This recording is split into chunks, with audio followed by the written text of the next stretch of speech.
what are some of the common reasons that women choose to wear the head garment? Well, like, it's traditional, and it's like also part of a religion to cover your hair. Well, some choose to do it and some choose not to. It's like their choice. Like, nobody's gonna force them to do it. And well, when I get home, I don't wear it. I take it off. It's just that I wear it when like a man comes in the house that's not like part of our family. If it's like our siblings, like I still wear it. I mean, if it's our siblings, I don't wear it. I take it off at home. Right. Yeah. Right. And like weddings, I don't wear it. But like other than that, weddings, when it comes to like all girls, that's when I wear it. But when it comes to like mixed weddings, like boys and girls, I don't wear it. Definitely, definitely.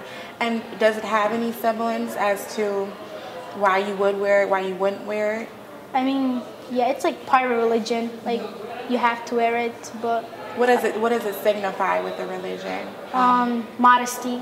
Modesty. Yeah. Absolutely.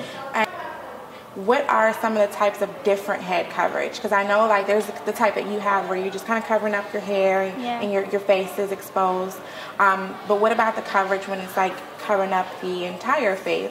Is there a reason why it differs, or is it just preference? It's the same thing. But there's three of them. It's like this. One is like this, and one is like when it covers your neck, like all right here. And there's a long one that goes like up to here.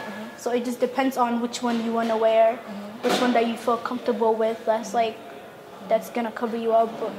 But yeah. And do you think as time is progressing and times are changing, are more modern women opting to wear the headdress where it's just kind of covering the hair and not really the full neck down? Yeah, there's basically it's like the Somali moms that wear the long that goes up to here. The teenagers just wear like the turban and like the little scarf. But yeah, definitely. I'm starting to see the trend as time is progressing. Absolutely. Yeah. Do you know if there's any outside pressure to say that you need to wear this garment a certain way, you need to have your full body covered, or do you feel women have the freedom to be able to say, I choose how I would like to wear? Yeah, they have the freedom. They have the freedom to do that. Yeah, nobody forces them to do it. Definitely. Yeah, like in my family, like all my family wear like the long one that goes up to here, and I just wear like the turban or like the little scarf. My mom doesn't care. Yeah, it's so beautiful. Absolutely.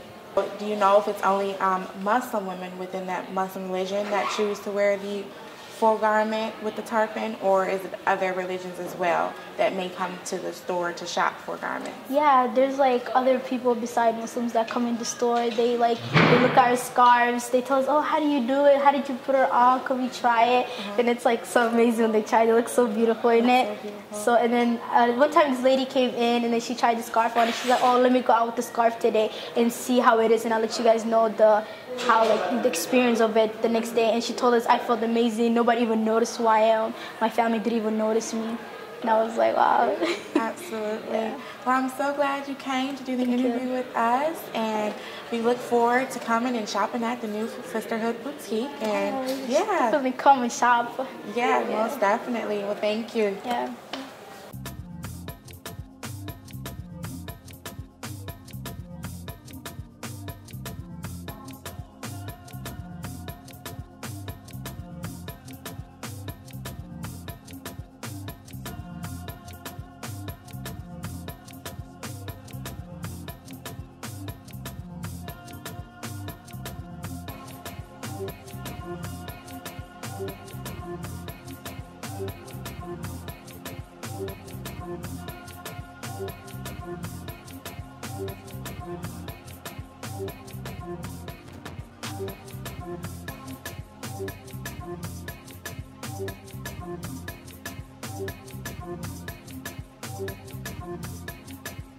And the material chosen for some of the garments, does that have any significance to it, or is it purely just off style? Purely just off style. It's purely just off Might style. depend on the weather. Yeah. Winter, right. I hear you. That's really awesome.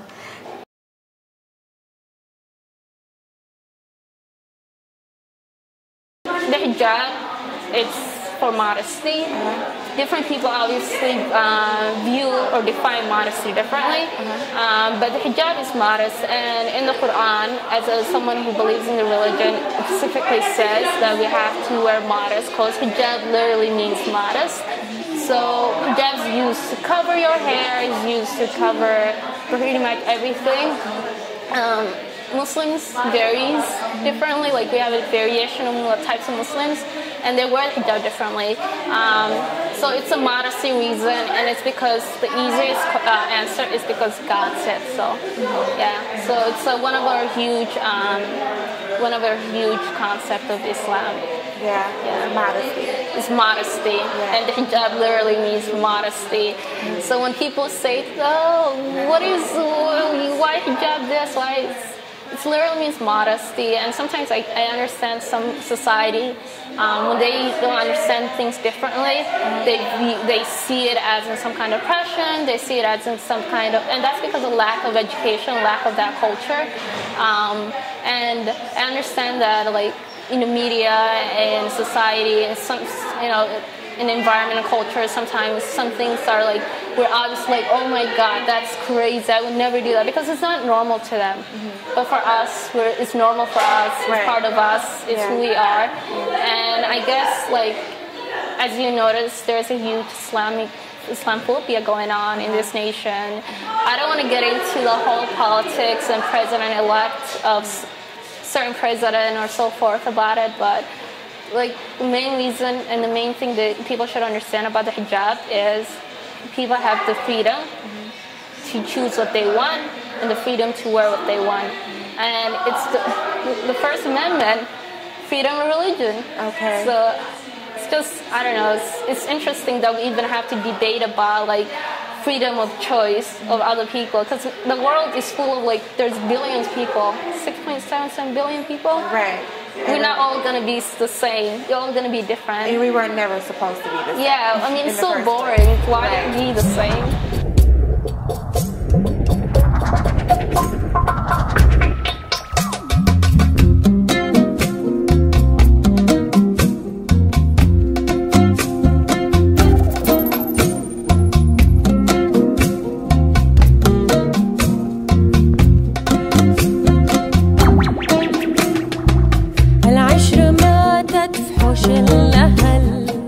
وحيدة ما يدرى بها الزمن، الشجر جف لما اتهلك، الجذع اتشقق واتكسر.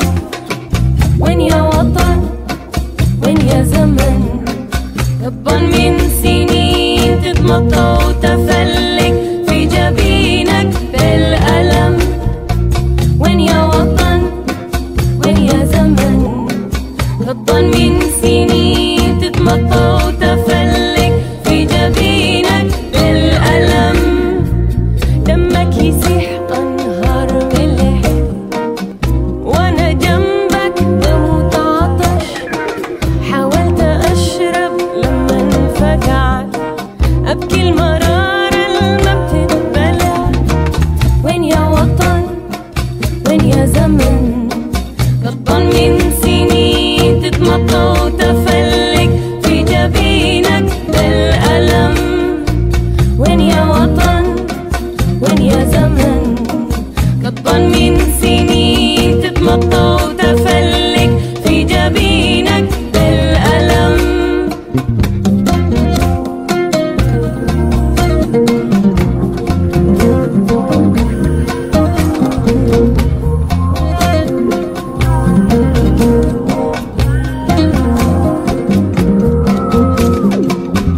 حبي لك زي العشرة والشجر قلب جدب. حبي لك زي العشرة والشجر قلب جدب. So we're back again, and we're interviewing for the Sisterhood Boutique. I have with me Ifra Mansour. Ifra Mansour. I'm going to jump right into this interview. So what is your role with the Sisterhood Boutique? I am most days a customer, and I'm a supporter. I really adore all the gals that work there, the gals that found it. They're really magical humans that we get to have in our community. Yeah, it's such a beautiful idea, and I love that it's already out. Yeah, it's something that you see. I walk a lot. I take the bus, so I walk in front of it. Even and that I used to walk the block that they're at right now when there was nothing, and now it's there, and it's just like it's almost like someone lit it. Oh my God! Yes, it was almost like it was meant to be. Yeah, exactly. It transformed that whole space. Yes. Yeah. I always think about to my experience, and I was like, how magical and important would it have been for me to see a female Black artist when I was really young, when I was like elementary. Yes. Because it took me a while to find my passion because nobody showed me the opportunity that it could be. Oh my gosh. I feel the same way. Exactly. Yeah. When we did a field trip, they took us to hospitals or they took us to some other vocational things, but very few times to the arts. They kept it in a very, and it took me to struggle through college and to even graduate school to really truly find what makes me utterly what really fuels my spirit, my passion. Yes. And I feel like that is what the Sisters Boutique is doing. It is literally any person that is interested in nonprofit, in small business, in fashion, in boutique. You get a real live experience. Oh yeah. I'm like, when you're young too. When you're young. Yeah, yes. Exactly. And I'm like this, and we have that in our backyard. We don't have to take 3 buses to get to it. Yes. It's right in the backyard, right in the community. Yes. And so because of that, I feel like there ought to be even more support.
the Sisterhood Boutique founded, and what was some of the core values that it was founded upon? So in the neighborhood of Cedar Riverside, there's a community center called Franco, where majority of the boys would have a lot of activities to do during after-school basketball, and they opened a coffee shop for themselves, which gave less activities for the youth of the girls in that neighborhood. So that's when Sisterhood Boutique, it was actually called Sisterhood of the Traveling Scarf, which we would meet up every Tuesday and kind of talk about some of the problems that we were facing, and which then kind of developed into opening a store and having this internship program for the youth to come in and learn experience that they need. That is so awesome. I really, really like that. What were some of the things that the interns would do? Were they helping create the clothes, or what are some of the things that they were doing? So some of the things would be learning customer service, public speaking, and etc. of how to use a register, how to handle clothes, because most of the clothes that we put on the sale floor are donated from mainly customers and the neighborhood that comes visits us. So the youth are able to express whether they want to wear that clothes or not. So that's how, based on, they're able to put the clothes and things like that. Yeah, that's really awesome. Okay. أنا عروس النيل أنا عروس النيل أقبل ركبها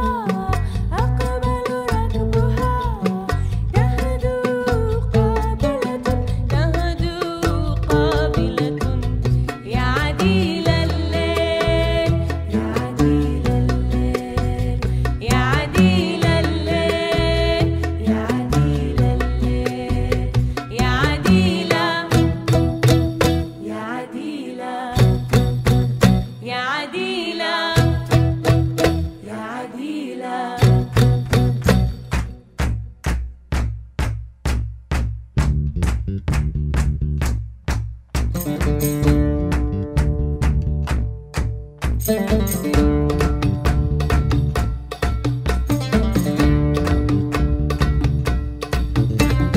أنا عروس النيل عروس النيل أنا عروس النيل عروس النيل أنا عروس النيل عروس النيل أنا عروس النيل عروس النيل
your role at the Sisterhood Boutique? My role right now is a sewing teacher and a mentor and manager. Okay. So do you create a lot of the clothing at the boutique? We mainly for now sew skirts, and we are selling them for right now, but maybe in the future we could move on to maybe dresses and things like that. Awesome. And is it safe to assume that you put that together? Yeah. Okay, beautiful. Together, yeah. I love it, love it. Awesome. And then are there any other women there that sew, or what are some of the other roles that are there? Well, for the sewing program, it was something that we wanted to start for the youth to go through the program and also have something they wanted to do. So we created the sewing program, and there's a lot of things that happen in the store where we learn how to, for the youth, it's called Junior Achievements, where they learn about personal finance and how to handle their first paycheck and things like that. Yeah. Oh wow, that's really big for the youth, because my first paycheck when I was a kid, oh my gosh, it was gone within the next week. That's really awesome.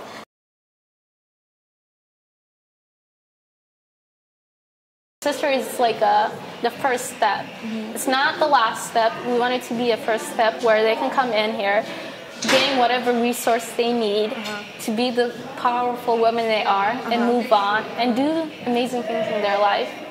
So it's like empowerment is the biggest thing we like to emphasize. Absolutely. Yes. Well, that was a wonderful description of the code, morals, and values. You almost sold me. I wish I was a kid and was able to be a part of it. You can be part of it. But yeah, really, definitely. I hope anybody that's watching it definitely want to take the initiative just to go see what it's about. But thank you again for coming in. I really appreciated the conversation.